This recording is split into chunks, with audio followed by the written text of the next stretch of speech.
Hello and welcome back to Boring Dad Gaming, where today we're going to be playing some more Esoteric Ebb. We'll also be finishing it. I mean, we feel like we're in some of the final throes at the moment. We should... Now, he said something about... Yeah.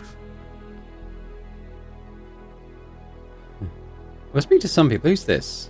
Two greased-up goblins arguing over grease. Makes sense. Where am I... Hang on. Where am I going?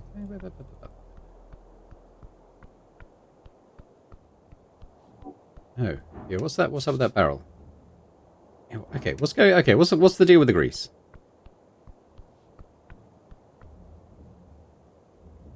Okay, nothing much.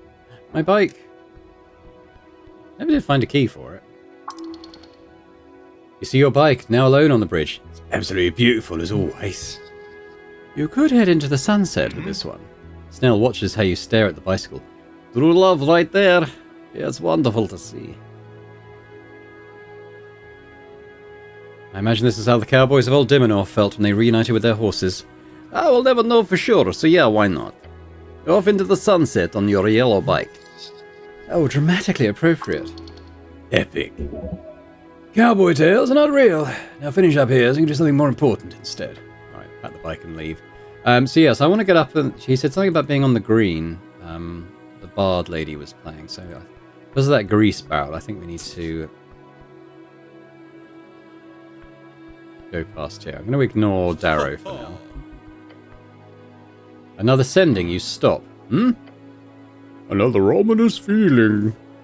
No, it's not a familiar feeling once more. No, it is a familiar feeling once more. It is, Hello, Rang! Motherfucker. Patriarch Ixcraft. Oh, it's part of the job, unfortunately. Sending you because I saw you appear in my divination orb, also known as a crystal ball, Your skull rattles hard. You popped out of existence for a while. I figured you went inside that pocket dimension you mentioned. Well done making it back. Proud of you. The message cuts off. Now you may reply if you believe that to be in any way a worthwhile activity.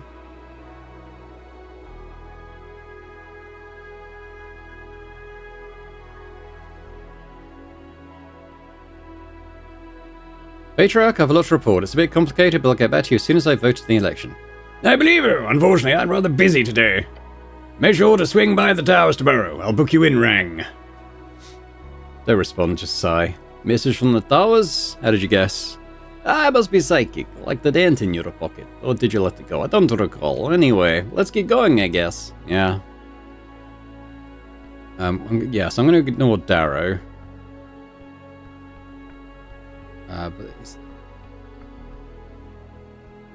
Did he say to come up here? Is this where the ladies... Well, maybe not. You hear them talk about how much of a dick Darrow is. Fair.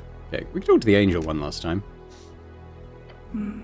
As you approach the angel, she turns to face you in the air, her glorious radiant aura enveloping your soul. Snell gives her a nod. Yeah, I'll be over there if you need me. Then he scurries away. Etta turns her face, facing your general direction. The crowds are filling the streets. Voices cast for the future. Among all mortal behavior, it is this side treasures the most. Hello, Etta. Your incessant need to be heard. She stares at you with her many, many eyes. Mortals are certainly interesting creatures. You have an interesting viewpoint, Angel. I do? What are you voting for? A telepathic voice is silent for a bit. Then she answers, I do not know. Same, honestly. She holds out a hand in front of her face. I have decided to be a bit more human. For this day only. Her many eyes look to the sky. We will see what fate brings. Chaos. How interesting. Why don't you look at that? Maybe she'll even go yellow. Her heart is gleaming and good. Perhaps even green. Yeah. Yeah, she's probably just playing you, right? Alright, bow your head and leave. Fine. I don't really want to talk to Snare. He was a bit of a dick, to be honest.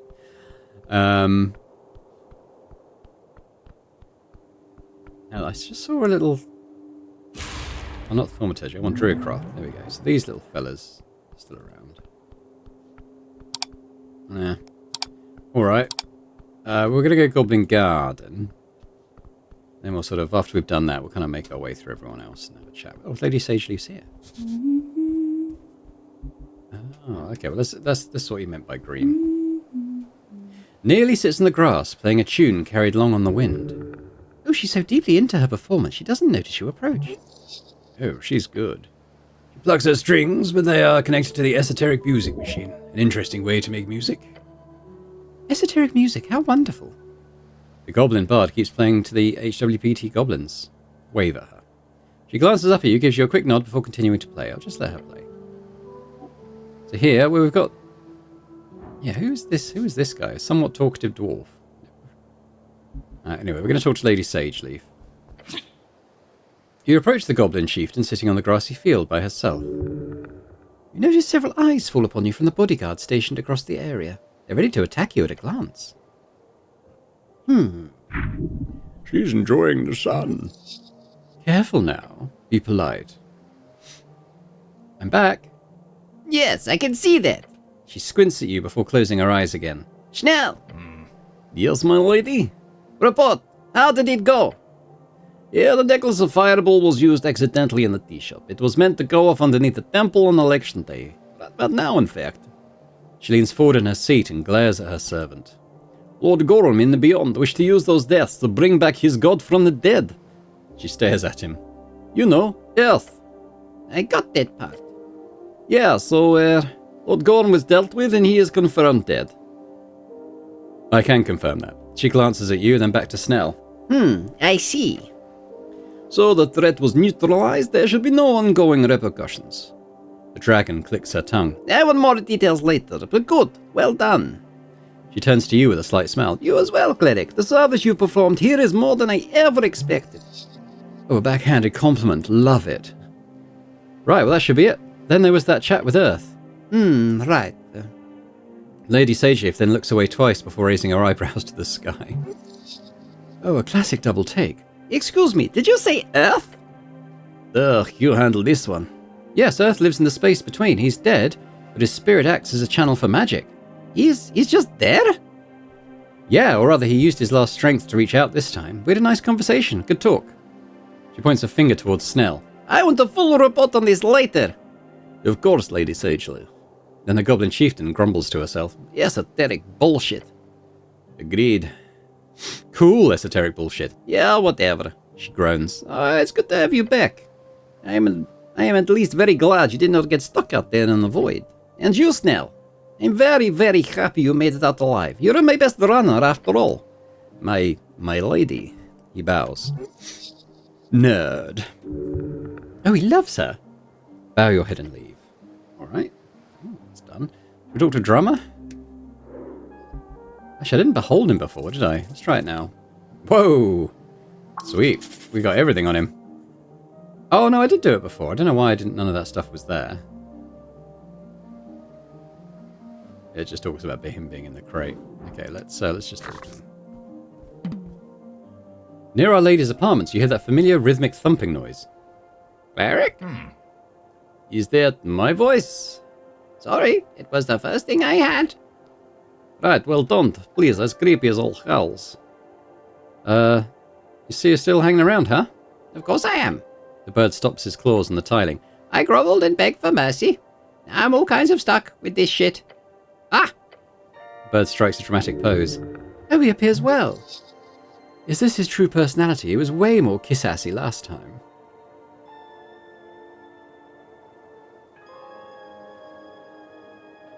Fine, take your papers.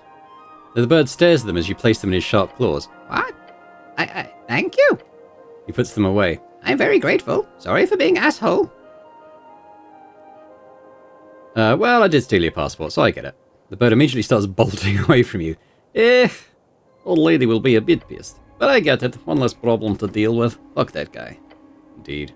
Alright, well, who's this talkative dwarf? Oh. He's whispering to the goblins. We've got, Mushroom Dude. Burr waves his staff around the grass, causing little flowers to sprout. When he notices you, he tips his cap. Snail makes much sure to keep a healthy distance from the conversation. For some strange reason. I can't remember Burr's voice. Cleric. You speak normal now? No Burr? Nurse cast tongues on me. Oh, nice. Stop? Very kind of her. Allows me to interact with the people up here. Hey, Snell, come join us. No, I'm cool. The mushroom man looks at your companion from afar. I do not mind. Nice to see you up here. Yes, it has been a very long time. Not nearly as bad as I remembered. Potentially it's simply because the weather is quite good this day. But we will see. I probably won't stay too long. You checking out the election? I am. Very interesting. Reminds me a lot of the hive-minded peoples I've interacted with over the years. For the people to sway the course of the colony, it seems like wisdom, though it could backfire, depending on the general level of intelligence and individual wisdom of the people. Oh, the mushroom speaks true. People are way too stupid to handle democracy. You must believe in people. They get what they deserve. Liberty for all. We'll see. I'm apolitical, so I win either way. Oh, seems smart. He nods. It's interesting to talk about this. Lots of people here seem to know about democracy. Thank you for sharing. Alright, we'll hope to see you around. You as well, Cleric. You appear to be a great person among your people. I wish you and your followers well. Oh, he speaks as if you are a god yourself. That's not possible, ever. You do deserve followers, obviously. Whoa, careful. Don't want you to get one of those egos. Nod and leave. Alright, we've got Nessan. You see the elf conversing with the giant central tree of Tolstad, her words clearly articulated. Oh, my lord, do not fret. They do not wish you any harm. They are voting. It's called democracy. She's speaking quite clearly. The leaves in the tree rustle and the elf chuckles. Yes, it is quite silly, isn't it? Oh, Cleric, I'm just having a little chat here with Lord Pugh. Hello, Nessan. Hello, Lord Pugh. The leaves rustle again and the elf translates. He says hello. A branch sways in the wind. In a minute now. We have to be polite first. The cleric is a great hero in the city. What does he say? Oh, nothing, Cleric. She chuckles creepily. I've been meaning to see how it went for you, actually, with your little trip. Glance up at the pillar of jaw. Yes, that trip. Lord Pugh here saw it all. He sees most things around here, in fact. So he is interested too, aren't you, Minum Pooney? Well, it went well. Almost died, but that's usually how it goes with most things. Snell listens to your description intently. Interesting. Communion with the primal strings and our little Vatar makes it clear the disturbance of the tea shop has been calmed as well. You should feel proud, Cleric. That is an accomplishment. Thank you, Nessan. You are welcome. Maybe we should leave these two lovebirds to their action. Your companion mutters behind you. He stands quite a bit away as per usual. Yes, perhaps we should. Although first I would speak with you about a certain topic. Druidism, Cleric. That is a true path to walk. That is folly. Do not listen to this primal balance idiocy. What about it? There's no real foothold in Norvik, but we have a monthly meetups in various parks around the city. If you wish to partake in the next one, you have my official invitation. Sure, would be interesting. Wonderful. I'll be sure they get enough FICA for all of us. Nod. Usually discuss primal incidents, how to keep our parks and below areas safe from expansion and so on. I'm sure they would be interested in hearing about the tea shop. Some people expressed concern over if it was primal or elemental related. I'll be glad to see you there, Cleric. And I hope you two enjoy this election day. You've earned it. She smiles. Oh, a creepy smile. Snell clears his throat and looks awkward. Yeah, time to go then, Cleric. You're standing quite a bit away from Nessan, as always. I'll leave you to it. Alright. So my uneducated guess is probably that all areas out of here are now shut. I guess we could talk to this thing. It really hurt me last time, though. You walk up to the crab. Blue crab, but he's nationalist. Why? Blue is the colour of Norvik. So we all share the city. Not for long. Isn't nationalism all red? Norvik in the Arcane era was red, a time of bloodshed and violent growth. This era, this is blue. And the crab made you think of that. Yes. Look, Snell, a crab. Watch out. Beware, beware! Oh, God's cleric. Suddenly leaps forward, snapping at your gloved hand. Get snibbity snapped. Oh, it does damage me. I was wondering if it was just trying to shake hands with me. The crab hits its target and attaches hard on your pinky. Ouch, feels slightly bothered. The crab remains attached. Right, you're okay? I'm okay. Cool, okay. Remove the crab from your finger. As you pull, the crab eventually lets go. Then it jolts around in your grab until it tumbles down. You watch as the crab dives into the river. You hear a slight splash below. That was less dramatic than I expected. You're a man, of course you won't cause drama from a little crab. Oh no, I forgot to tell it what I was voting in the election. Oh, don't worry, Cleric. I'm sure it already knows. It probably doesn't care. Alright.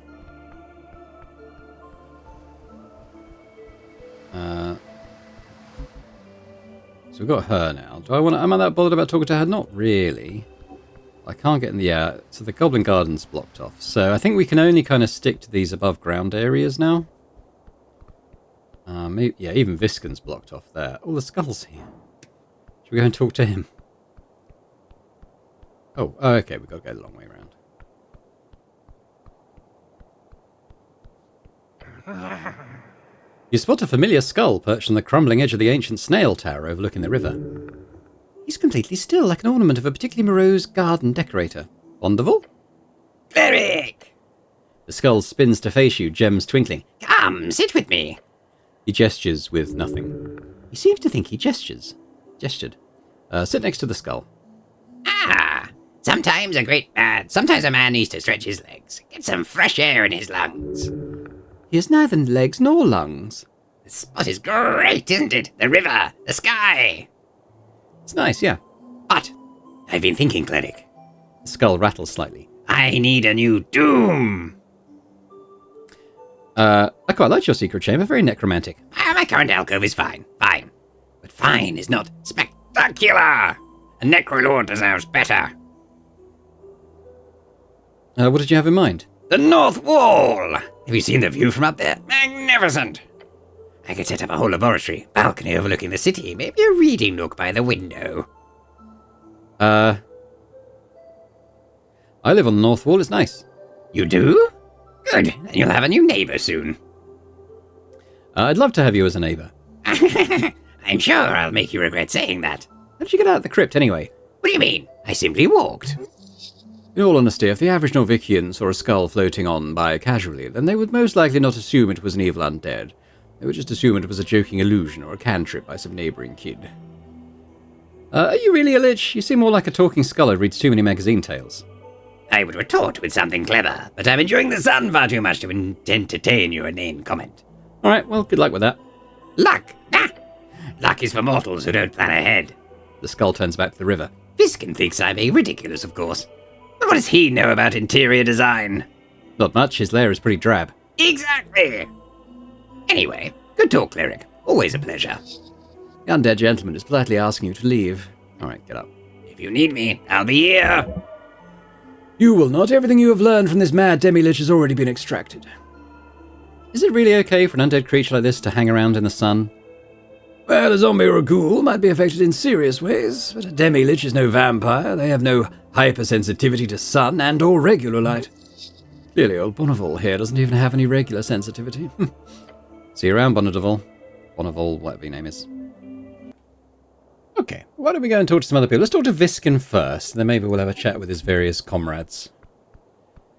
A little bit of closure, perhaps, on this stuff. No, I don't know why I'm here. Hello, Cleric. Hey, are you voting? I have already done so, yes. I am an early bird.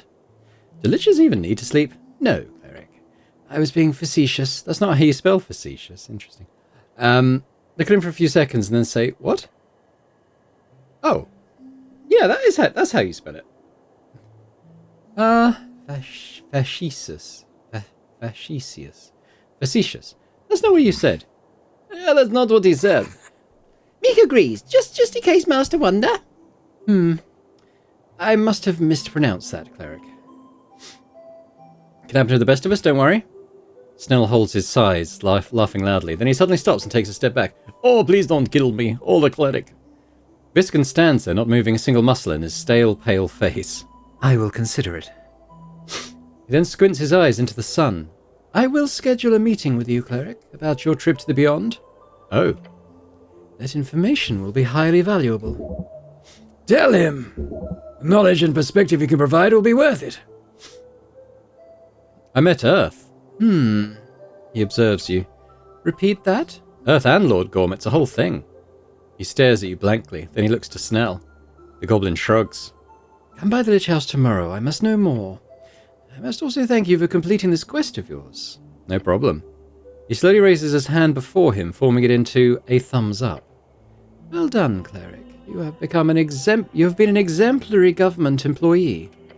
I will see you soon. Yeah, see ya. Right, let's talk to Crayus, or whatever his name is. Cray. You approach the crocodile man, a deep growl coming straight from his stomach. The sound causes you to shiver. You know he is hungry. Cray does not often visit city during day. Not so many good targets. A few, He says and nods. a few. Cray hungers. Not going to attack anyone, are you? Cray considers it. The monster shrugs. But now the hunt has sadly ceased. This election is not Cray's time to shine. I've been meaning to ask, what's in those slog dogs anyway? The crocodile man stares at you for a moment, then he shrugs. Depends. Cray is master chef. Cray make slog dog out of everything. Exciting. Very exciting and fun. He grins. So you're just hanging about? Viscon asked. In case of trouble, he asked Cray to, yes, hang about. Cray hopes there is trouble. His mouth drools. Okay, goodbye. Let's talk to the horrible little dwarf then. We can't talk to the griffin. Oh yeah, what does this sign say? Free drinks, sponsored by the Ascani Reeds Trading Company. Those bastards. We'll do another one. We got a pretty good result on him the first. Oh well, 25. Okay, yeah. Neutral evil. Yeah, he's basically a psychopath. So, okay. Human? Turn to Snow. I don't think he likes me. He doesn't like anyone. Raz glares at you from beneath that hood, then he puts down his pipe with a scowl. I'm looking forward to the day all of your human filth are wiped out for the good. I can promise you, it's not far away. Oh, shut up. I'm just saying what everyone's thinking. Nobody likes humans. You should all just die. Your opinion is valid. Great discourse. Your companion laughs at your comment. Raz looks away and grumbles to himself. I'll leave him be. Alright. Let's talk to Ust. I'd happily give him his crossbow back if he asks. The kobold stands in a corner watching over the area with the eyes of a hawk. Cleric, go. I do not want to talk, not to you. Why are you so rude? You are rude. Have you ever looked in a mirror? Rude face on the cleric. You can't see my face. I've got a helmet on. No. I know you are ugly under the metal. Very ugly. Sticks and stones may break my bones. That is true, but it has nothing to do with conversation. Stupid cleric. The kobold growls at you. Cute. Do you want your crossbow back? The kobold squints at you. Cleric is playing game. I do not trust you. No, really, you can have it back. I'm done with my adventure for now. Okay. He slowly lowers his guard and holds out a claw. Give. Now. Alright, give him the crossbow. He snatches it from your hands the second you hold it out. It's back! Oz ties it behind his back as if he'll be taking it again. You do not get again. Never. I'm going. Alright, talk to the duck. Soldier. The Dark Knight greets you with a word, his voice emanating ominously and quite esoterically from his armor. He doesn't say anything. You cannot get him to speak, but you know all too well. There is something you are missing. Yeah, let's figure it out. We've got a pretty good bunch of stuff on here, including advantage. Oh, we only just did it. Wait. What? By the gods, look at his armor, his axe, the way he speaks. He's a paladin. One wrought in rage and darkness. Resurrected by Viscon. Yes, a shade of an old icon. And you know which. Oh, gods, it's... Yes. Well, we know it's Borgo. Borgo Darrow. The one and only. His corpse must have been stolen by the foul pale man. You're Borgo Darrow. No response. You're the first paladin of Earth. He says nothing for a while. He has not heard that name in a very long time. Darkness, soldier. Decades of service, all to darkness. He shifts his armor, an unnatural creak reaching your ears. The coast aligns itself to the tune of weak fools. Sticks bundled into kindling waiting for a spark. I serve Viscon. I served Earth. A man needs to serve.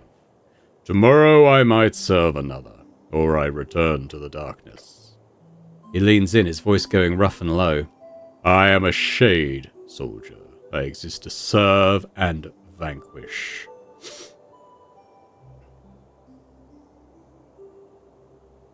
I actually spoke with Earth just a while ago. He snaps his head in your direction. Oh shit. Your stomach hurts. Speak, soldier. I met him in the beyond. He's dead, but his spirit remains. Earth is... Tell me, what does he speak of?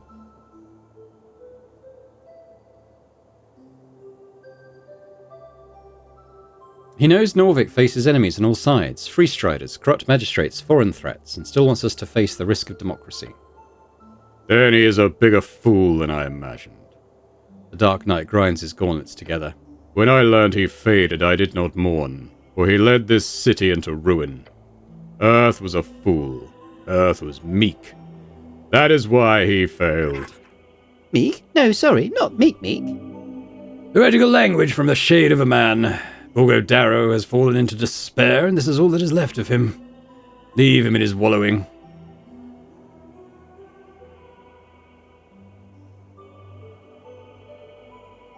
It was his meekness that saved us time after time. He is silent for a bit. Ominous. Leave me, soldier. The time will soon come. His voice turns to a whisper, a wind upon the wind. The reckoning at last. Speaks like a slogan machine. Alright, let's leave him to it. So this is the one who was with the emissary, the ambassador, wasn't it? Cleric? The hooded woman stands in a corner of the city, her faded eyes following your movements closely. What message? She sneers, placing her hands behind her back, then her eyes grow light, her voice goes deep. Any life in her face fades into a neutral, calm, emotionless existence. Then she speaks, almost sings unnatural words. Rag and Hemlin, our speaking was a meeting of fate, in my view. I wish to proclaim a future cooperation within due time, if you have not changed your mind. We'll be in contact, and I wish you well. Speed on your work. Hugs and kisses. The light in her eyes fades as she scowls at you. Hugs and kisses? The ambassador enjoys that phrase. He does not mean it in a needlessly friendly manner. Tell him hugs and kisses, right back at him. She bows her head. The ambassador will know you received the message. On a personal note, I suggest staying away from the service, cleric. You do not deserve to see the light of the choir. After making her rude comment, the Western woman walks away in decisive steps. Alright, cool, leave. Hey. You see Rick standing outside the tavern, the stone table before her covered in papers. Oh, wife, it isn't the cleric. Hello, Rix. She stretches a bit with a sigh. My goodness, such a lovely day, and here I am, busy as can be. You need help with anything? Or maybe you want to share how your little quest went about, I'm head inside. Oh, you can't, we're closed. Oh, don't worry, I got a key. The fiend thinks for a second and snaps her fingers. Right, all's this. Just don't go losing that key. All's this is allowed to hand them out according to our contract, but I'm the one who has to pay to replace the locks. What if I died via total body disintegration? Well, that's more okay, as long as the key went with you, but... She sighs. Just forget I said anything. Alright, yeah, I do want to go and talk to Ulcis, as we kind of used her method to get into the tower.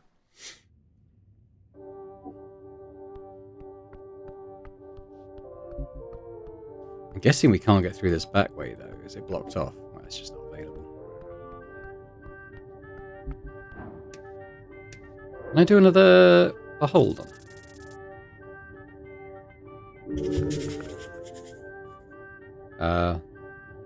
It's fine. Big party outside? More like a funeral. She takes a swig of wine. I have a good feeling about this one. This ongoing change, it feels different. Might just be my superstition, or perhaps all these people I share my lair with these days. But I like this era. It's interesting. The Sphinx puts down her barrel. Maybe it's the wine talking, she says with a mysterious smile. I'm not sure what I think. You've only lived for 30-something years, human. Wait until you've lived through 3 eras, then you can comment. I'm 27, actually. Oh, interesting.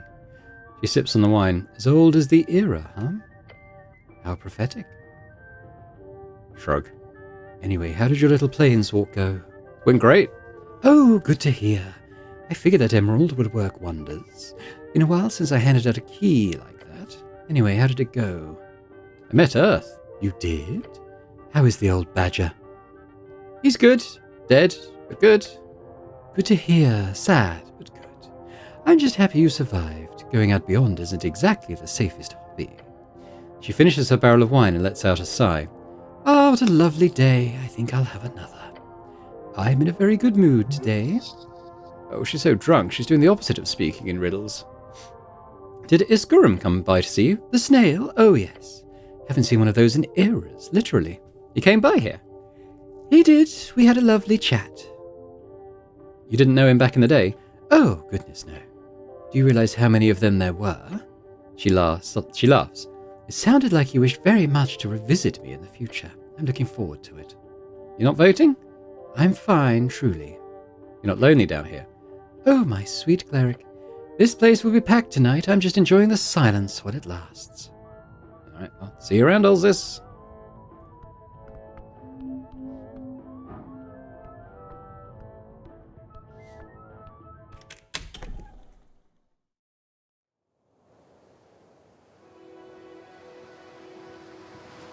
I guess we could talk to the merman. He didn't seem particularly enamored with us the last time we met, though.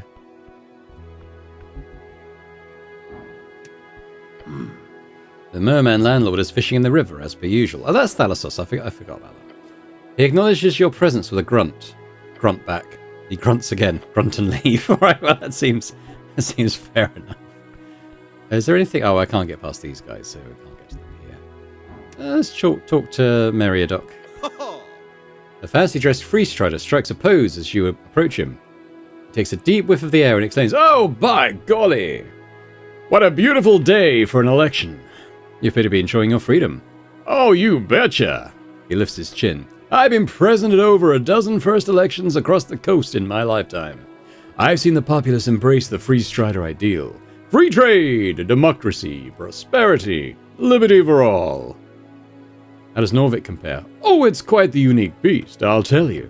Freestriderism is built on such a core concept of freedom that it overcomes cultural barriers with ease, you see. But here in Norvik, it's even grander than usual. It's like a powder keg just waiting to pop off into a wonderful cacophony of prosperity. Well, maybe powder keg is a poor choice of simile, but still. It is." He looks up towards the pillar and sighs. "Oh yeah, anyway, did you ever catch that smoking invisible man I mentioned?" "Oh, Lord Gorm, yeah, I found him, in the Beyond." Wait, isn't that... Yes, Lord Gorm, the Paladin of Norvik. He was the one behind the explosion? Snell leans against the wall and gives you a jaded look. I'm not going to tell him the details, because he is a freestrider, isn't he? And they're kind of behind this plot. But I'll say, yeah, but I solved it. Oh, that's good. I hope it wasn't too troublesome. Very glad you survived the Beyond, at least. Wouldn't be too happy knowing I'd accidentally sent a cleric to his death. He lets out an awkward laugh. Laugh even more awkwardly. He gives you a wide smile. I'll be sticking around a few more days, so we should speak more often when there's time. But first, you should place your vote, good fellow. All right, yeah, I should do that. Yes, you do. For liberty! He exclaims and lets out a bellowing laugh. But seriously, we should talk more later. I'll find you. He winks. Cool, all right. Talk to Vyra. She shouldn't remind her about our date. Oh, cleric, isn't it a lovely day for an election? I guess. Oh, you can bet your sweet ass. Years of effort all for this. The revolution aims at the liberty of all folk around the coast. And if recent polls are to be believed, it appears we've succeeded in that goal for Norvik. The Freestriders won't win, though. Winning? Well, perhaps not. From what I hear, Freestriders will most likely form a coalition with the Nationalists. Bonded through compromise and prosperity for all. Beautiful to see.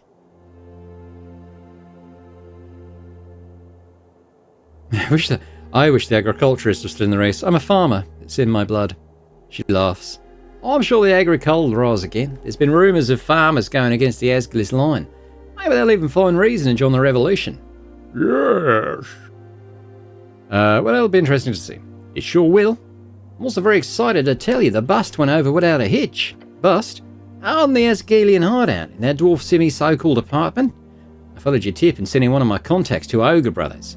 They broke down the door along with a few other mercenaries, and the dwarves were either arrested or scattered. I'm sure I ain't seen any copies of the chant lying about today. My uncles are very happy about that.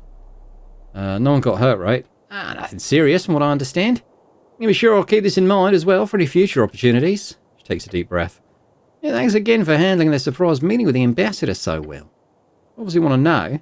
No, I want you to know, while the Horde obviously offers a certain deal on the AR side, we're also highly interested in working with you going forward. You're proving yourself a well-suited partner. We'll stay in touch. And I'll see you on that date of ours in a few days, she says, changing the subject. I'm thinking a nice dinner at the Flip. I'll let you know the details. Oh, the date! Wait, she can't. You have to. You're the man. You plan dates. Oh, she would like it if you took some control here. I should organise the date. Oh, will you now? She crosses her arms. Maybe for this one time. Indeed. Looking forward to it. Now, got a lot of things to get to. It's a big day. She grins, her tusks gleaming in the sunlight. Have a lovely election day. Alright. Who else is around? So there's those guys up there. Not that interested in talking to the halfling. We can go in the tea shop though. Is there anything in here? Oh, it's either Simi or the other one. Nothing to say, huh? Not surprised. We dobbed them in. Oh well.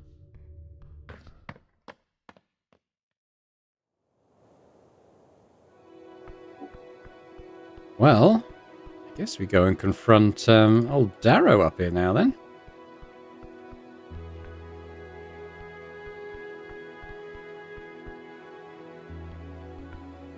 Can't get that. I just noticed there was someone up here, I think.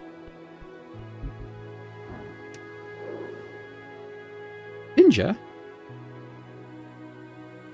What's she doing up there?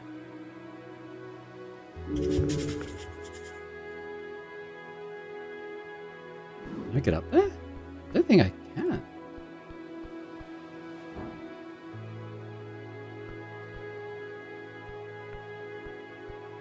Huh, weird. Alright, well, let's have a look at Darrow.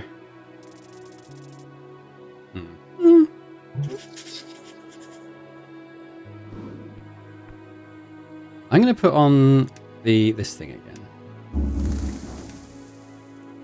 Now let's talk to him. Mm-hmm. You see Coin Lord Darrow speaking to a brown-haired girl in a dress. His daughter. They share a phenotype. It's just an application. You know well enough how proud your mother would be if you were accepted, Freydis. I'm not going. And it's not just an application, Dad. For fuck's sake, you pretty much own them. He scoffs. And when exactly did I buy this university? The girl holds out a letter, shaking it in his face. Our name is in the damn pamphlet. Look, he says actually calmly. It's the best establishment on the coast, sweetie. You could at least visit before you... He then notices you standing there a bit too late.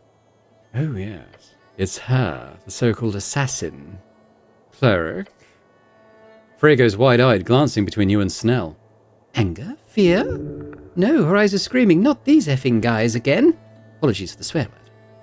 Sweetheart, we'll continue speaking about this over dinner. Yes, she mutters. She points two fingers your way when her dad doesn't notice. A message appears in your mind. Shut your fucking mouth and don't say anything to Dad. After sending the message, she mutters an awkward, "Of course, Dad," before sending you one more message. Please?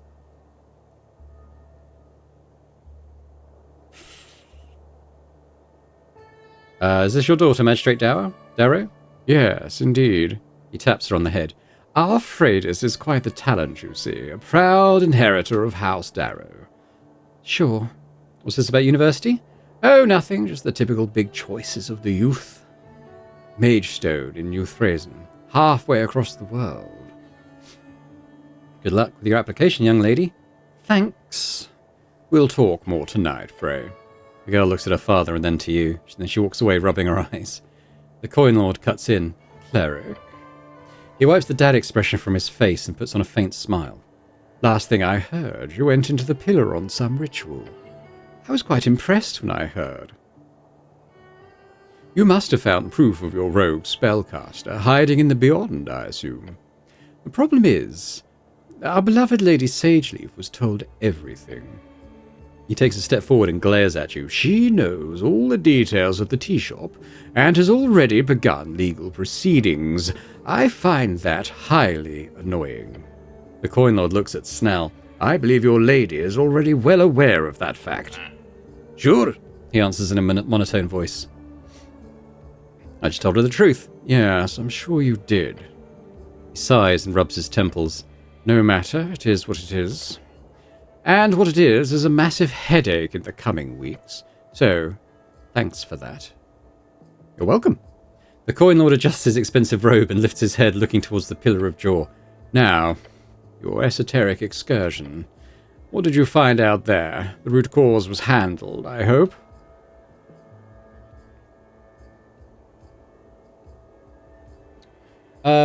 Tell him everything. Yes? Well, to start off, Lord Gorm blew up the tea shop. Lord Gorm? He's taken aback by your words. So he's not dead in some dungeon below? Lord Gorm was planning on blowing up the election with a necklace of fireballs. It went off prematurely in the tea shop. I'll be damned. We genuinely did not expect to hear that.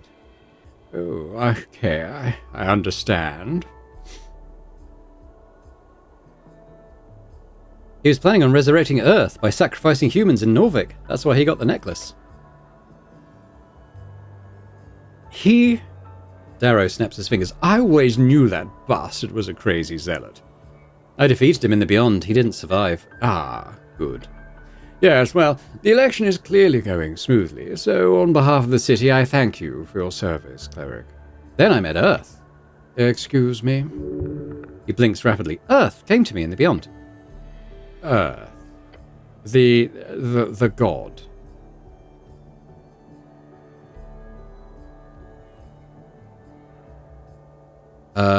What he told me made me certain that I shouldn't trust you, Magistrate.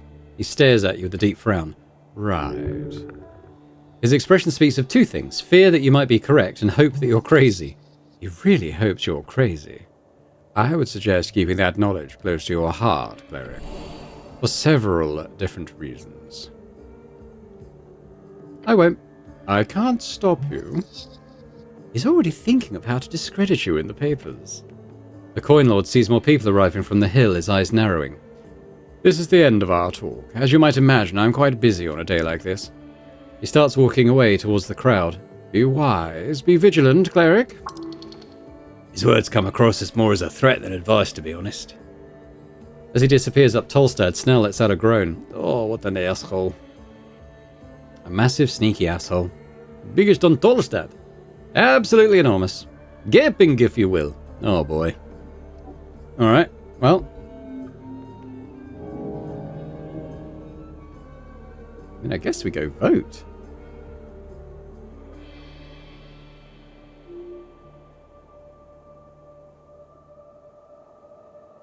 See much else left to do. There's obviously some quests there that I just didn't stumble across, but hey.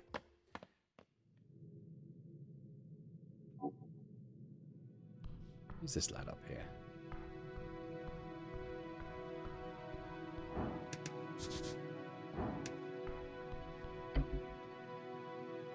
Few people remain in the queue, though most are finished, done with the charade. It's getting late.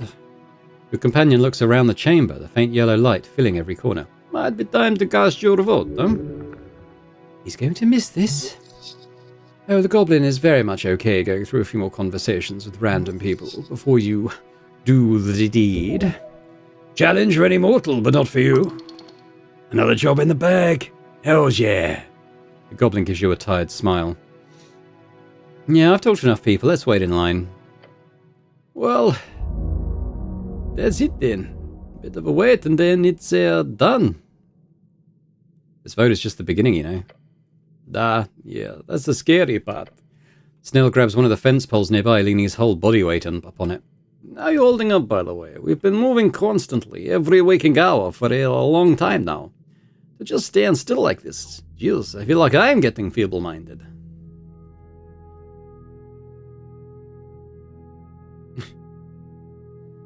It's work. Work. Work. Work, work. Snell rubs his bloodshot eyes. You could always talk to the press. The press? Yeah, like, get all this down on print. Great idea. People will love you. I got a friend at the Post who'd love to write about all of this. Lumia Golochov. She's this crazy lizard woman. I think you'd like her. Hey, you've read her work. You have indeed. She's a hack fraud. I'm not sure how much you're able to say without getting in trouble with your bosses, of course. I don't care what the patriarchs think. They'll be out of a job after the election anyhow. I don't think even the Frist Riders have the power to flip that entire hierarchy on its head. Not in years, at least. I do like your thinking, though. Yeah, that's for tomorrow, or next week, or next month. Who knows how the city will look by then. Finally, we'll get some golden glory going around here. Will you be alright? I'll be fine. A nonchalant shrug. With a hint of uncertainty. I've helped build one hell of an institution here. I'll make it through, no matter who's running the show. Yes, WBT will survive. I'm sure of that. Whatever you do, do not equate them to cockroaches. Not like cockroaches. Like cockroaches. Ha! Yeah, like a bunch of fucking cockroaches. Yeah, we get stomped on, chewed on, spit out again, murdered en masse by some human god. The goblin pauses for a moment in his rant as if tasting the words. Build some good shit despite the odds. Yeah, fuck the odds. Odds be fucked. It do be like that. The goblin grins. Now you, on the other hand. What about me? Well, what's your plan? You will serve, bend over, pray for mercy. You will be the most powerful spellcaster on the coast. Time, of course. You'll be everyone's favourite person. Snell gives you a moment to think. He's actually interested. I'll hone my magic, become even more powerful. He shoots you a wicked grin. Honestly, not a bad idea. You're clearly a bit of an esomaniac. Thanks again for telling Darrow to shove it. That was great to see. I did? When? You know, when he told you to dismiss me. That was cool. Really, didn't expect it. As you keep talking, the chamber appears to grow ever thinner in folk. You only have a few more minutes left before it's time. Now, before you head up, ask him. Ask him what he's voting for. That'll help you figure him out for real.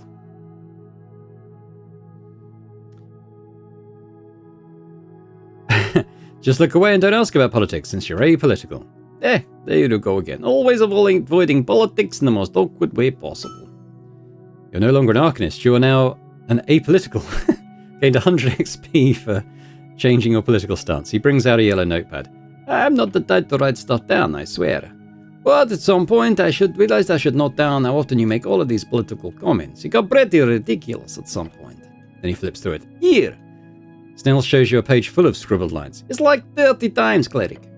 I was saying you shouldn't be politically engaged, but you're clearly a bit too fixated. Only 30? Gotta pump those numbers up. Yeah, I suppose so. The goblin shakes his head, placing the yellow notepad back into his jacket. As he looks away, silence takes over between the two of you. There is something. Something left unspoken. It's weighing on Snell's mind. He takes a deep breath. Just a bit longer, then it's all done. He does not want to address it unless you do first. Alright, let's understand Snell. Great success. Snell is a good person. You can trust him, and you understand him. What's he thinking about, then? He is thinking of Earth.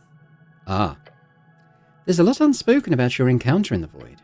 Let him ask it. You're thinking about something? I am? Yes, I can tell. Let's talk about Earth. The goblin slowly closes his eyes, relaxing his posture. He is carrying it no longer. I have to ask. I just had a brisk conversation with the man who personally slaughtered my entire race. Let me ask, what the fuck am I supposed to feel about that? I think you made your opinions very clear to his face, which is impressive, by the way. I figured I'm the only goblin alive who's actually gonna get a chance to rage on the guy. Be ashamed to let that chance slip away. But, He rubs his eyes. His brow furrows into a scrunched mess as he adjusts his jacket. A tick. I don't know. Part of me hates that he got to me at all. He just seems like a regretful old man. Exactly. Something about that look in his eyes. I wouldn't expect that look in the eyes of someone with that kind of power. who had that kind of power. That he knew from the start that it was all just a gamble. I don't know how to even process that. Like, that's how all these gods went about. Following divine visions of whatever die roll had the greatest chance of success. It's insane. Just let him speak. Snell places a claw up against his temple. It's just this old man stands there, defending every choice he's made, as if he were infallible, while also showing so much regret. Like how he knows how much he's fucked up along the way. But he'd still do it again. Am I supposed to feel bad for him, or should I be some all-forgiving monk just because he did his best? On top of that, he has the gall to tell me what I should do, like his words are anything other than the ramblings of a dead god? Fuck, I don't know. He looks down at the beautifully carved dwarven tiles. How do you feel about it? He's looking for some genuine shit here. Don't be too human negative, he won't like that. This is the kind of moment where you just got to make sure to remember, Earth was just a guy. And now you're the ones left to pick up the pieces.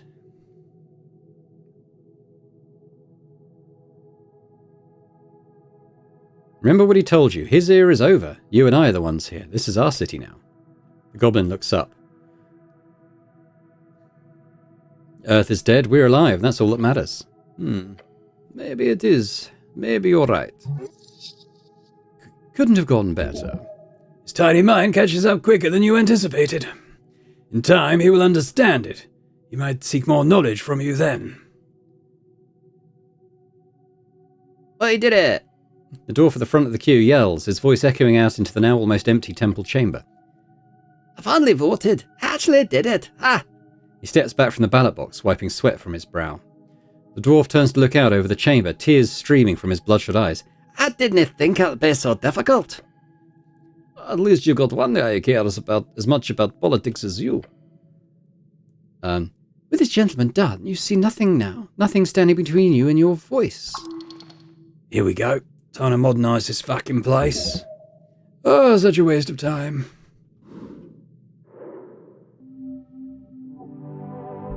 The end of Election Day. It's time. You approach the ballot box. It's lit, a canyon of possibilities.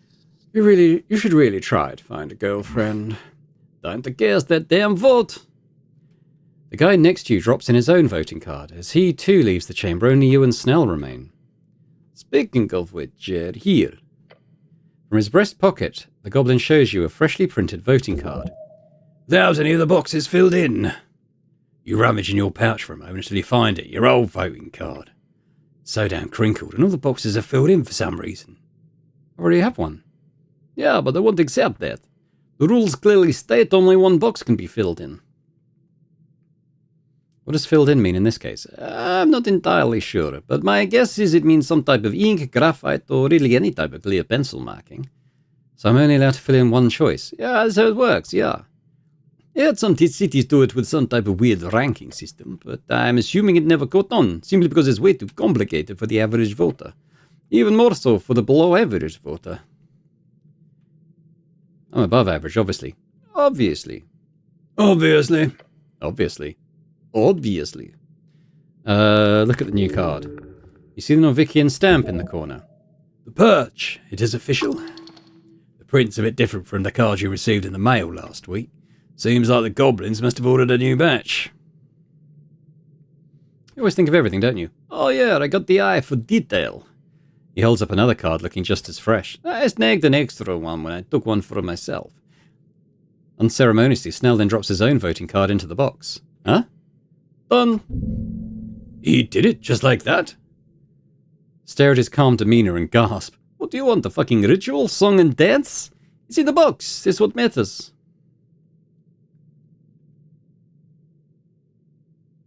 I think I'm just nervous since this means... Realize what's happening. Da.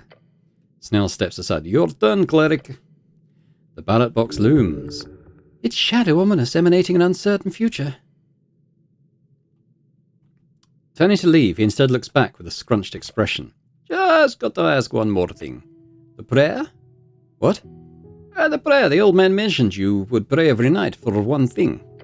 That's been killing me, so I gotta ask. What was it? Nah? The goblin gives you an almost desperate look. He needs to... Oh, the goblin gives you an almost desperate look. He needs to hear this. Can't hurt to share. Not like anyone's going to ever ask you again.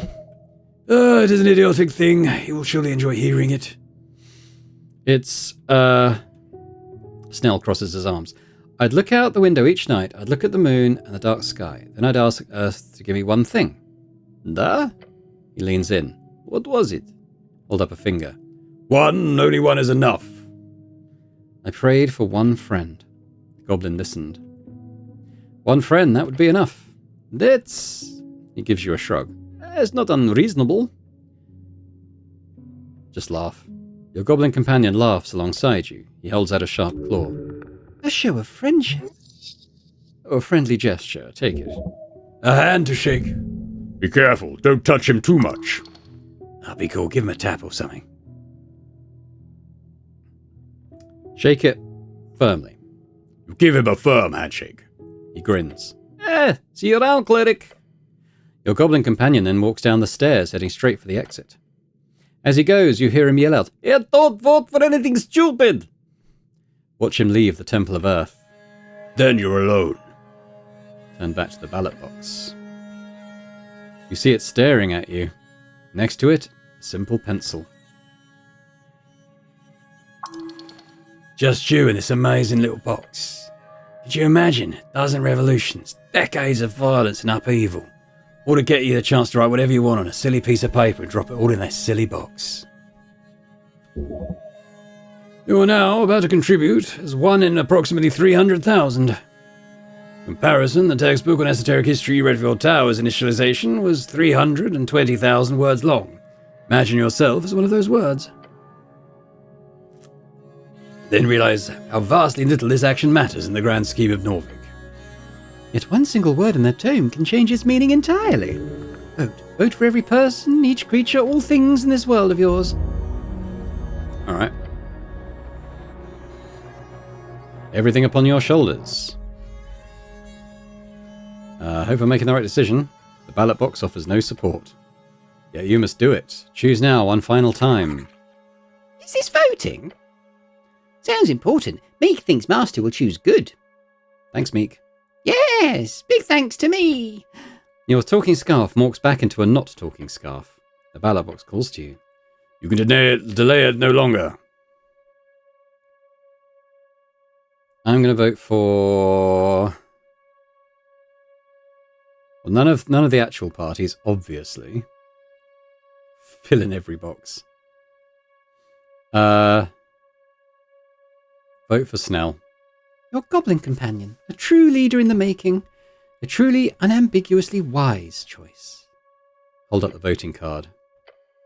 You hold the card in your hand, the ballot box below.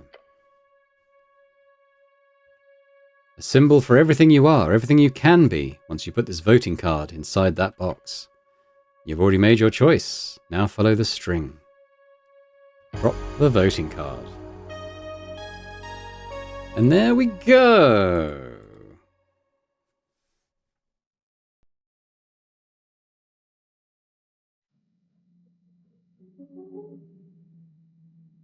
Credits, but I just wondered if it would have like any kind of post-credit thing, perhaps.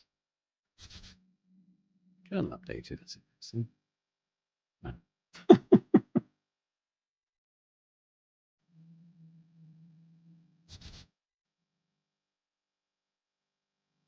We're doing. Skip the credits. With that, we end today's session. It's been an honor to DM for you over the course of this adventure. Your cleric has been incredibly interesting to watch. Thank you. That's a compliment. I hope so. Somehow you managed to secure an actual date with the handsome orc Vyra. God damn, yeah, we did.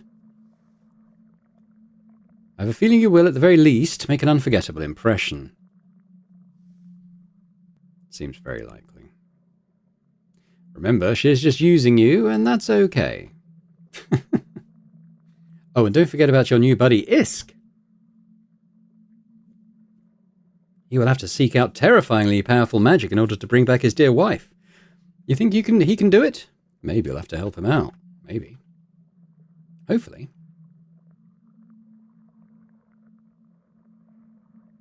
When it comes to Meek, you've obviously got a familiar for life. Yeah, me and Meek.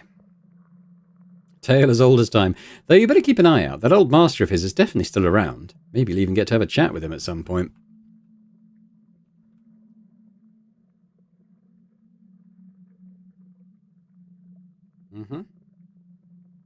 Then there are questions surrounding those lost mines Axel was looking for. That sounds like a higher tier dungeon to me. Could be fun. Wonder if it's hinting at DLC or something. I'm guessing that might be a great focus for the next adventure. Who doesn't love a good treasure hunt? Possible sequel.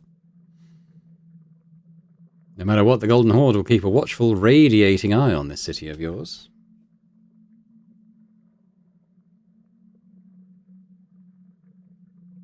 And that eye might end up fixating on you because of how you played it in that meeting. It'll be exciting to see. As for Viscon, your little adventure is nothing to him, obviously. I'm fairly certain after your midnight meeting, he and his helpers will end up crossing paths with you again, one way or another.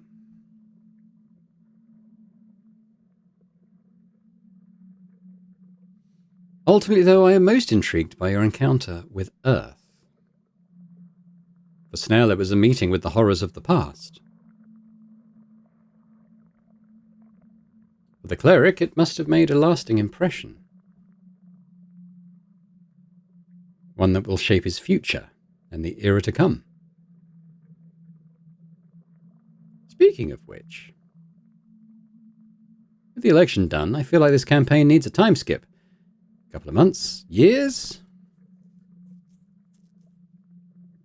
Norvik is heading into tumultuous times, but your cleric will surely rise above it all as God Wizard King. Can't wait to see what you do next. Christopher Beauregard, the writer of the game. It's not a solo dev game, but I think he is basically the guy behind the game.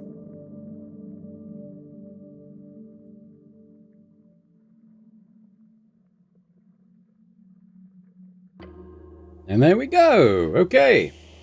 So, that was Esoteric Ebb. That was good. I enjoyed that. I definitely enjoyed it. For me, the best parts were kind of playing it like I would a tabletop game. Just being a little bit silly, kind of testing things out that just sound fun to do or say. Or, you know, try and get a particular reaction from people or what have you.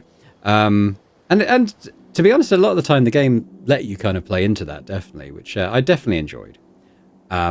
I would say for my personal tastes, I didn't really find all the political discourse that engaging. Like, it's not that I don't engage with politics, I do, but kind of, yeah, I don't know. For a game like this, it felt like a bit much. It was probably my least favourite part of the game, kind of going through those long political discussions and opinions on this and that.